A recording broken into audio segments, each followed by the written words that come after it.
ASU News, I'm News Director Jonathan Reeves. In the studios here with me today, very honored to have Elugbe, who's joining us here at KASU in the studios and telling us about his book that he wrote, Forgiveness in the Church and in the American Society. And we're also on Facebook Live here, so we want to say welcome to everyone who's watching on Facebook Live here today. And welcome, Ime. We sure appreciate you so much. Thank you for having me. Tell us about the book and why you decided to write this book. Okay, so I am a minister of the gospel, and so I was really moved by the Spirit of God to write about forgiveness because forgiveness is such an important aspect of the faith. And we in the church struggle with forgiveness as much as outside the church. And if we are to be the light of the world, then we we have to get it together on forgiveness. If we are the light of the world and we can hardly get it together on forgiveness, what's the hope of the world? I mean, the world is looking, will learn about forgiveness from us by what they see us do, and if we can hardly get it together, then there's no hope for them. And so the book has two parts. The first part is where I talk about forgiveness in the church, and the second part is where I deal with forgiveness in the criminal justice system. So in a sense, the first part of the book can be seen as forgiveness on an individual level, while the second part of the book can be seen as forgiveness on a communal level, okay? And I talk about the condemnation of felons and ex-prisoners and ex-convicts by the criminal justice system. I believe that they need to do a better job of helping these people transition back into society. And in doing that, there are three relationships that we must consider that are important to helping felons transition back into society and to adjust to their conditions.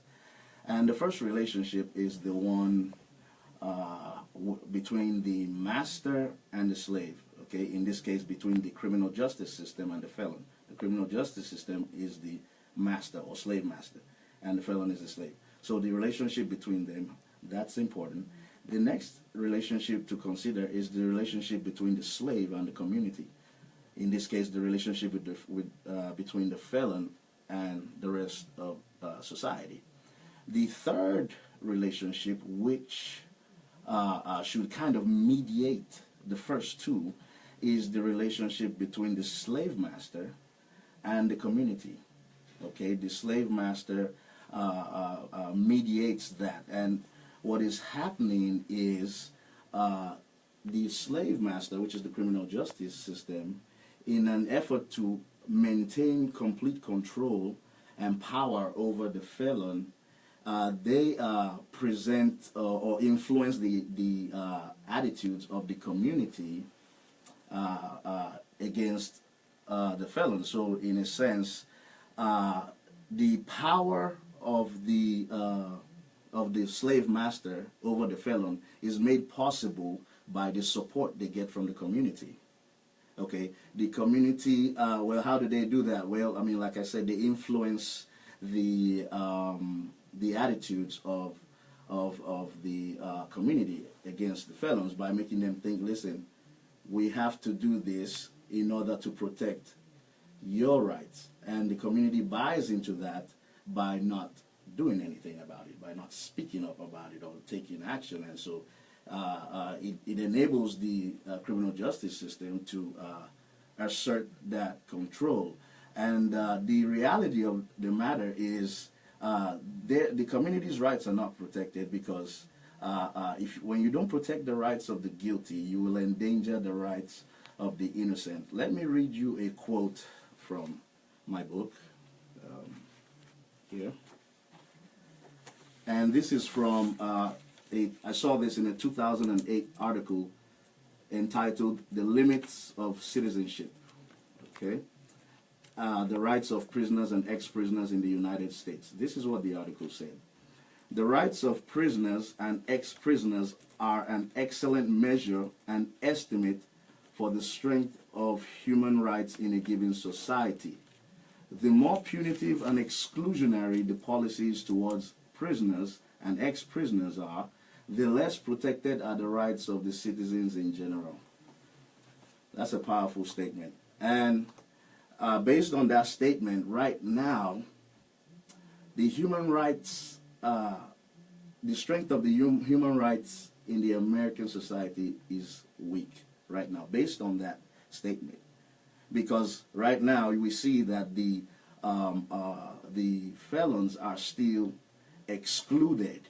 Okay, they are still it's still punitive and exclusionary. They are not being brought back into society, and so right now the rights of the citizens in general are not really protected, and this is a major problem because it is tied closely to the rate of recidivism. Let me give you some numbers here. 5% of the world's population resides here in the United States. However, 25% of the world's prison population is also here in the United States. And 47%, about 47% of the prison population is African American. Well, but the African American only constitutes about 12.7 or 13% of the U.S. population. So there's a higher percentage of African Americans in prison than in the society in general, and this is why I say it seems like it is a modern day slavery, because there is a disproportionate number of blacks in prison, and now it is to where they are building more prisons and more making prisons private, because they don't see the criminal justice system does not see the felons as people of value. They see them as possession of value. So in a sense, there's economic reasons for this. And if we look throughout history, we can see that economies have been built on the backs of slaves. I'll give you an example. In the Bible, we know the Egypt economy was built on the back of Hebrew slaves. There's that. Let's bring it closer to home. We can come to the U.S., into the U.S. and the U.S. South and the U.S. in general, and the Civil War time. I mean, this economy was built on the back of blacks. And what happens is, even when the North decided to abolish slavery and empower the blacks, the South said, no, we want to keep them enslaved. We want to keep control over them. And here's Booker T. Washington, and I'm paraphrasing what he said. He said, you cannot keep a man down without being down with him.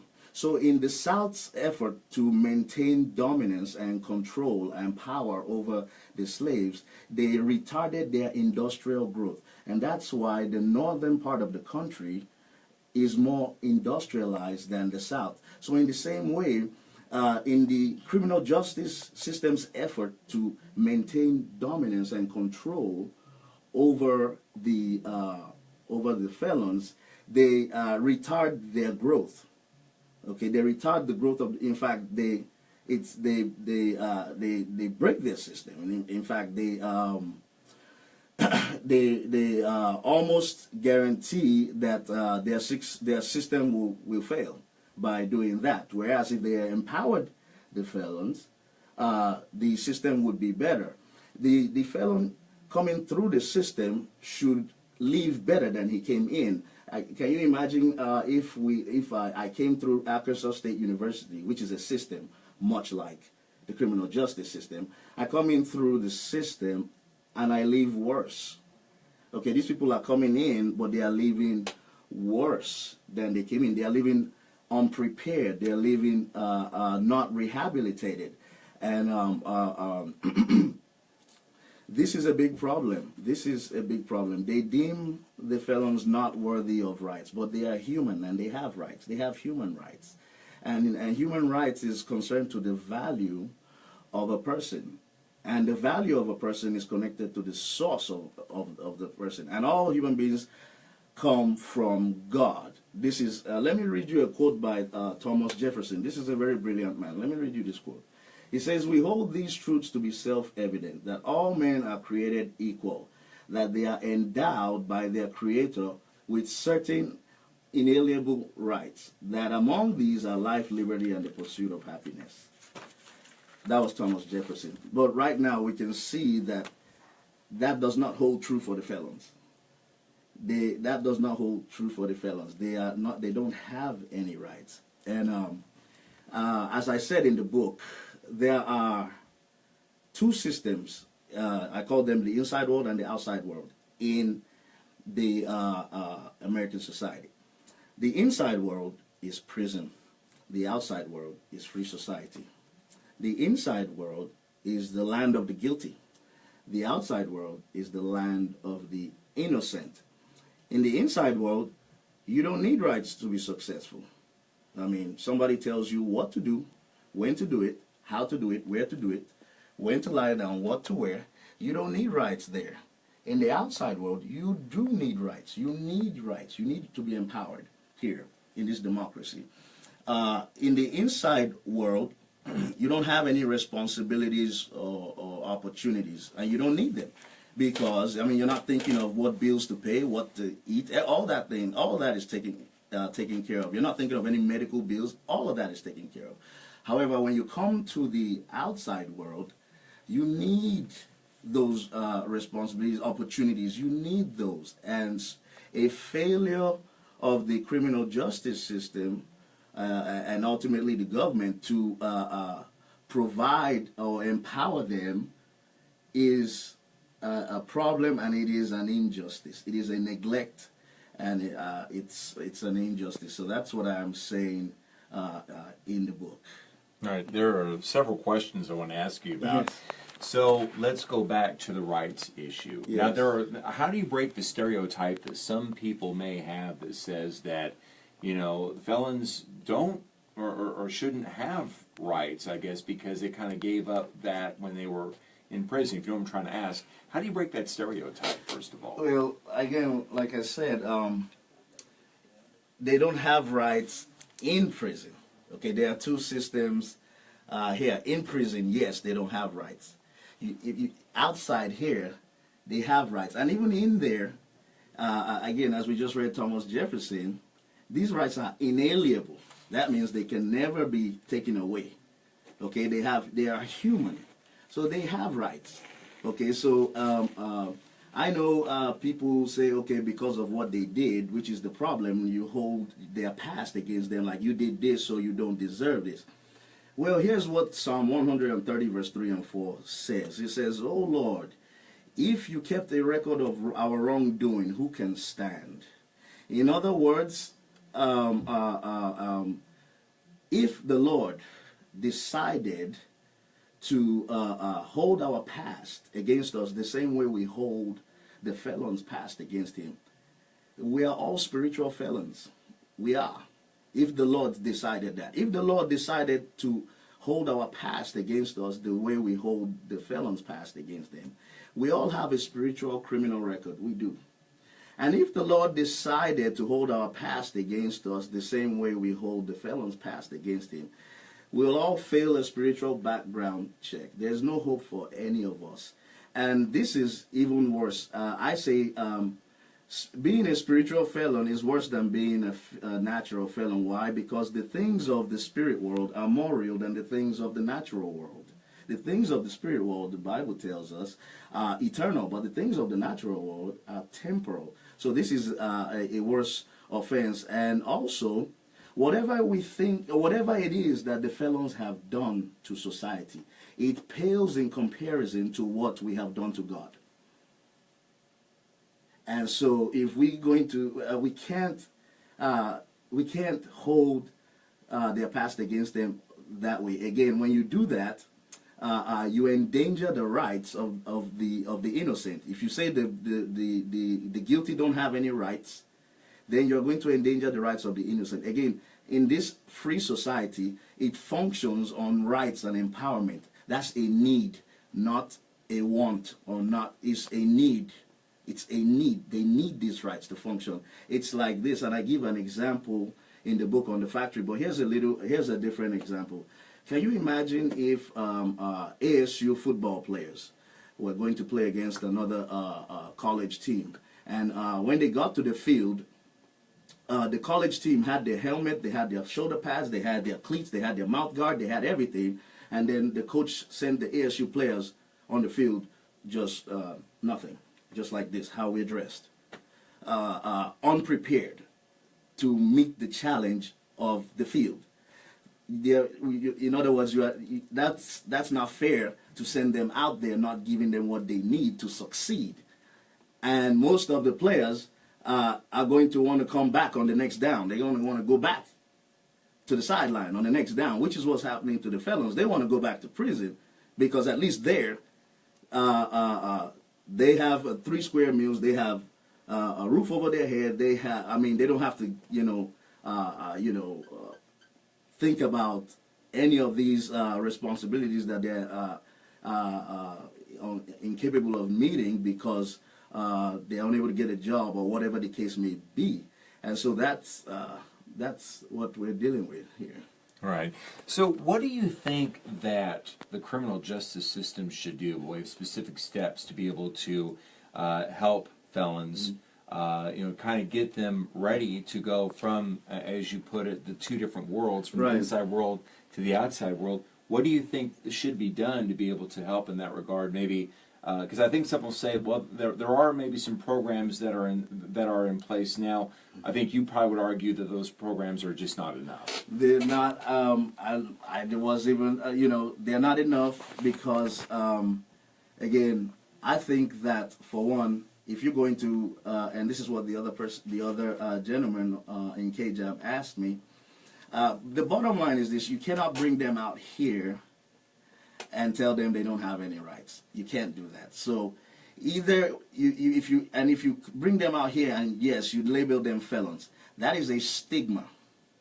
That is a mark of infamy. So if you're going to label them felons, that's fine. But with that label, you have to protect their rights the same way you protect the rights of any other stigmatized group. Because if you don't, then the rest of society is going to openly discriminate against them, and that's what's going on. They are discriminating against them because of their criminal record, and it's justified because the criminal justice system failed to protect their rights. These are their children, a product of their society. These are their children, or these are their slaves, and so you have to. The responsibility is on them to protect the rights of these prisoners out here. And let me give you an example of how the power of government. There was a school. I'm not going to mention the name of the school, but it was a public school, and the government said to the school, "We're going to cut your funding if you don't hire." Oh, sorry, I said hire. Admit more people of color, more African Americans. Okay. And of course, that consequently led to them admitting more African Americans. So when the government gets involved, when they get involved, things can really happen. And instead of spending money building more prisons, why not invest in education for these people? Education is empowerment. They need education. I see down the line, what I have in mind, my vision is prison educational systems mandatory, because a lack of education is related. I'm not saying it's caused, but there's a correlation between a lack of education and poverty is a mentality, and so they have to first, when they bring the felons out here, with that comes the protection. You have to protect their rights. Otherwise, the rest of society is going to discriminate against them, and so that's basic. And not only that, you're going to endanger the rights of the innocent, because in an attempt to get their needs met, they will commit crimes against the innocent. I mean, all these felons that are brought out here, they probably have fines and fees and court obligations and all those things still, and they have no job, and they can't get a job, and it's just a doomed to fail. You know, it's perpetuating the cycle. It is guaranteed that they're going to recycle through the system and be institutionalized. Now, granted, there will be those who will, against all odds, flourish and thrive against insurmountable odds. Those are outliers. They are not the norm. Those are outliers. Okay, they are not the norm. The average person is going to go back into prison. And here are some more numbers in a state study of state prisons from, I believe, 2005 to 2010 on blacks, Hispanics, and whites. They studied 5 years, the recidivism rate for 5 years for these three ethnicities. And in the first year, for the blacks, it was 47%. So basically, 5 out of 10 blacks in the first year of release go back, 5 out of 10. For Hispanics, it was 4 out of 10. And then for whites, it was 3 out of 10, roughly. And then by the 5th year, that number for the blacks went to 8 out of 10. So 5 years after being released, 8 out of 10 blacks will go back to prison. For the Hispanics, that was 7. And for the whites, that was 6. And so the fact that the criminal justice system has to keep building prisons speaks to a failure. You shouldn't have to build more. You should be emptying the prisons. You should be successfully rehabilitating these people, not having to build more prisons because you're bringing them in. And so that, again, which is why I say there is an economic reason for that. It costs a lot to house an inmate. There's that factor too. It costs a lot to house an inmate. So this represents income and revenue, and so there are economic reasons again, which leads me to say, okay, this is a modern day slavery going on here.